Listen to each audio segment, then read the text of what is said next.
if from all your book you were to recommend one for readers who want to understand the question of race relationship or all the argument that you have been treating relating to the United States, which of your book will you recommend and why? I think the last book, which can be depressing, but also I hope gives a true story of race from the beginning of America right into 2021, is Justice Deferred Race in the Supreme Court.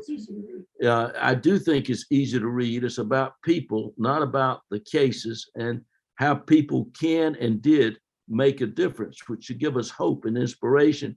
If people want to read about the Civil War and Lincoln, of course, would be The Age of Lincoln. But I really think if you're concerned about race, and some of the ideas are in The Age of Lincoln, but this is an overview. It's never been done before. And I think there's a reason that no one ever wrote this book. I don't think any historian could have written Justice Deferred. And I don't think any legal scholar or lawyer could have, but this is the combining of a civil rights attorney, legal scholar, and a historian into a narrative of one voice telling this story that combines these two disciplines in a way that people can understand and read it, I think. Justice deferred. Okay, now, which justice is actually deferred here? And if there is a solution at the end of your book, what is that kind of solution? It is to care, to pay attention, to tell the truth, and to stand up, and particularly to vote. And the 13th Amendment is still there, that we have to and have the right to end those badges of slavery that have hung over all these generations since legal slavery ended. Mm-hmm. Okay. Now, America is a stronghold for a fair state where everybody can be treated equally on the basis of merit, not on who is your father, where you are coming from. On you deserve it because you are a human being. So if that is the situation, that is the war that must be won, what is the obstacle that must be crossed? What are the major problems that are standing between this fair state and today? I think fear. I think fear by some white people that's being manipulated by certain politicians for their advantage, trying to find other people to blame, whether it's immigrants who they see coming, as all people were immigrants to America, except for the Native Americans, the indigenous people. I think there is great fear that's being manipulated, and manipulated brilliantly by politicians.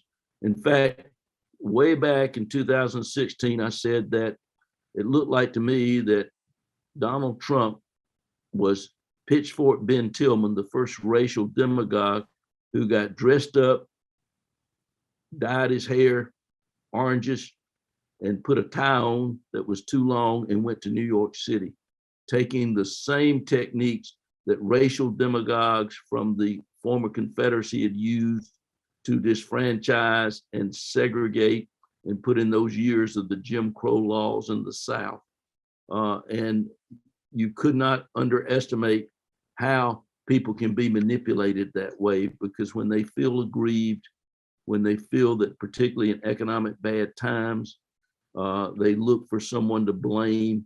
And in this case, and not just Donald Trump, but a lot of other politicians have used race and immigration and code words that refer back to race that became rather popular back with first Goldwater and then Reagan and then Nixon as president, which formed a political party, at least in the South, really became the Republican Party, became a party that tried to identify the Democratic Party as a party of Black people. Therefore, the Republican Party would be the party of white people, and really took the party of Lincoln, that great party for fighting for civil rights and rights for all, and has made it a party that fights against the rights for all. It's really, to me, as a historian, it's just tragic.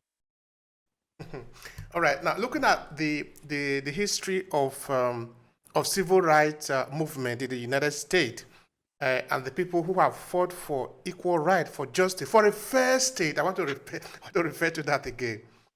Who is your hero? I mean, who is your best reference in this case?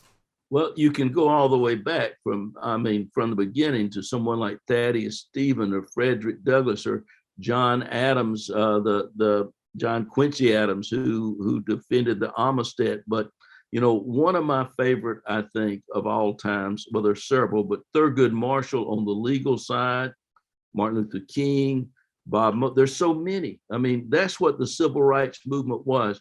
There's a story that my friend Grady Butler, Reverend Grady Butler in Greenville, South Carolina, was in jail with Dr. King the night that Robert Kennedy called his widow.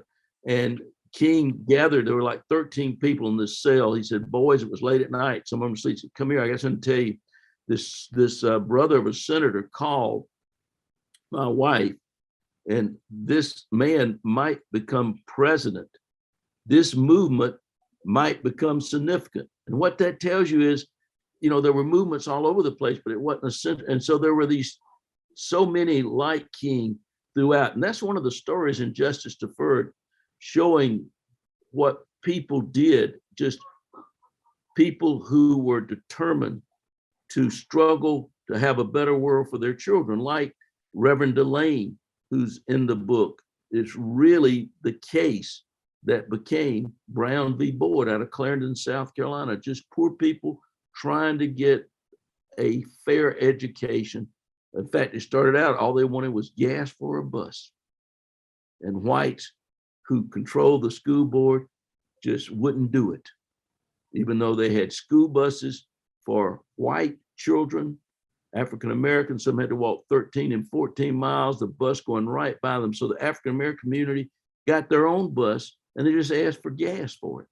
And they refused to do it. And then that becomes the case. It becomes Brown v. Board that Thurgood Marshall argued that ended supposedly segregation in America. Of course, what we know is we've never had integration.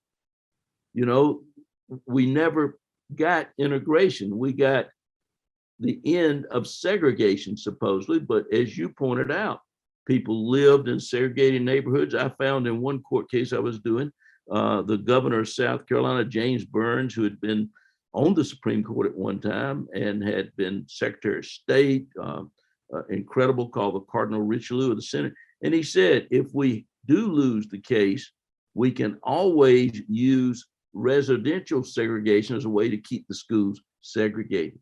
So even that was a deliberate pattern. So now we have school districts where people have a good tax base and wonderful schools.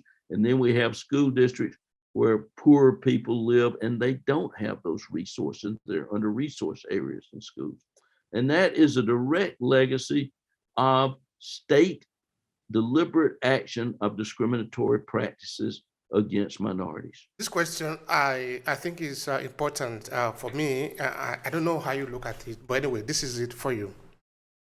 What do you think is the real reason behind the discrimination in the United States, logically taking?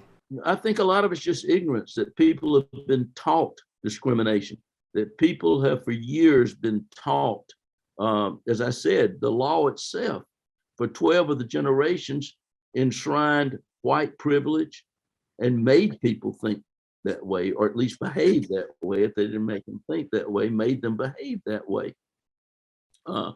And so a lot of people have not moved beyond that. But what has happened is that a political party has picked up on this particularly tumultuous time of the United States moving toward a majority minority population. And so to stay in political power, one political party is working hard to find ways to discriminate and to blame a group of people and to keep them from having a voice in government through disfranchisement and diluting the power and influence of their votes. But I think it's manipulation. All right. I like that. You know, I can live without there being a heaven, but I'll tell you, when people do that sort of thing, it would be hard for me to accept that they don't go to hell for what they've done to this country and to other people. Thank you so much for your reflection. All right, now, how can people find your book? How can people connect with you even more? Please use this few seconds to promote yourself. Yeah, well, there is there's a website for the book. You can go and find it there. It's on Amazon. It's published by Harvard. And I will give you the website, which has a lot of stuff on. There's also a website for the Age of Lincoln. I had originally put the entire book on the Age of Lincoln up, but my press said that I couldn't do that. So I put up as much as I could because I wanted people to read it more than anything else. But here it is, find the website. Oh boy, here it is, HTTP justice and then -deferred Clemson edu. So it's justice -deferred Clemson edu. And there's a website there that has a lot more on it. There's a lot more than in the book that had to be left out. We've actually put the court cases there, the evidence, so you can see it for yourself. We put opposing ideas. We really want it to be where you can go to learn about how the law has worked and how it can work. What would you recommend? What do you think are the solution to have a fair state in the United States? I mean, okay, to have a fairer United States, what do you think need to be done? Critical recommendation. Please go. Well, I think that the courts have to rule for fairness. I really believe that it's a matter of time. Despite all the things that are going on, you're not going to stop this demographic change. And I'll give you an example. In Georgia that we talked about earlier, there was a court case by plaintiffs because the minority plaintiffs, they'd never been elected in Gwinnett County. And I think they would have won, but it didn't have to because the county changed to a minority, and they won all the places. And I think that's going to happen in America too, that you cannot stop this demographic, at least I don't think you can, this demographic change where we are going to be a much more multicultural, and what have been considered minorities are going to be a majority in many states, and certainly a significant minority that will have impact in voting unless they are denied that ability to vote. And that's why it's so important to vote now so that doesn't happen. And I really think Congress has to step up. You know, we have the John Lewis Act and all that people don't, can you imagine people saying, let's not support people having the right to vote? I mean, it's hard to believe that we're so bipartisan that democracy can only work if people have the right to vote, the equal right to vote. And there are people who are not willing to support a bill that just guarantees the fundamental rights that are in the Constitution, the 13th, 14th, and 15th Amendment. As a last statement, what would it be from you? Well, I believe sincerely that though things may look bad, that most Americans of whatever ethnicity or ever are good people, and they want to do the right thing.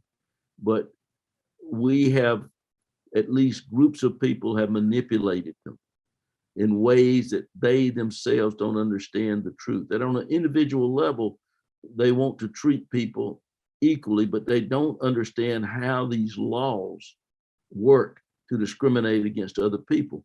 So I believe if we can lay the evidence out, as I've tried to do in this book, Justice Deferred, with my co-author, Armin Durfner, that if people understand, then they will take their citizenship rights more seriously. People fought so hard to get the vote for people that they need to go out and vote their consciences. I would never tell anyone how to vote, but please consider when you vote what it means in terms of the implications of the policies that are going to be set out by judges and lawmakers over the years. And we have to have these three, the founding fathers were pretty good in the sense that they had three branches of government, and they each need to stand up. as they did with the Voting Rights Act, as they did with the 14th and 15th Amendment. Congress, when Supreme Court had said otherwise, then Congress passed a new law that said, no, this is the law now. That in fact, as the Declaration of Independence said, all men or people are created equal under the 14th Amendment and the 13th Amendment, and they all have the right to vote in the 15th Amendment. So I think we need to move past this bipartisan, this terrible partisanship that we really, I don't even think it was this bad in the Civil War that led to a civil war, because we've got to start working together to preserve democracy. You know, the world itself is struggling between authoritarianism right now and democracy, and that is playing out in the United States is very frightening to me. And we have to fight against that with all sort of resources we have. And the main one, I think, is the truth, that there really is evidence. You know, it was another Adams who said that Americans are the most ignorant people of their history than anybody else. This was Henry Adams in his autobiography. They just don't know their history. They know the stories that have been made up. But if we can get that evidence there, I think people will want to do what is right. All right, Vernon Burton, thank you so much. I really appreciate your time. I've learned a lot from your conversation today. Thank you. Thank you. And I appreciate you doing this very much and wish you the very best and have a really blessed day. Thank you so much.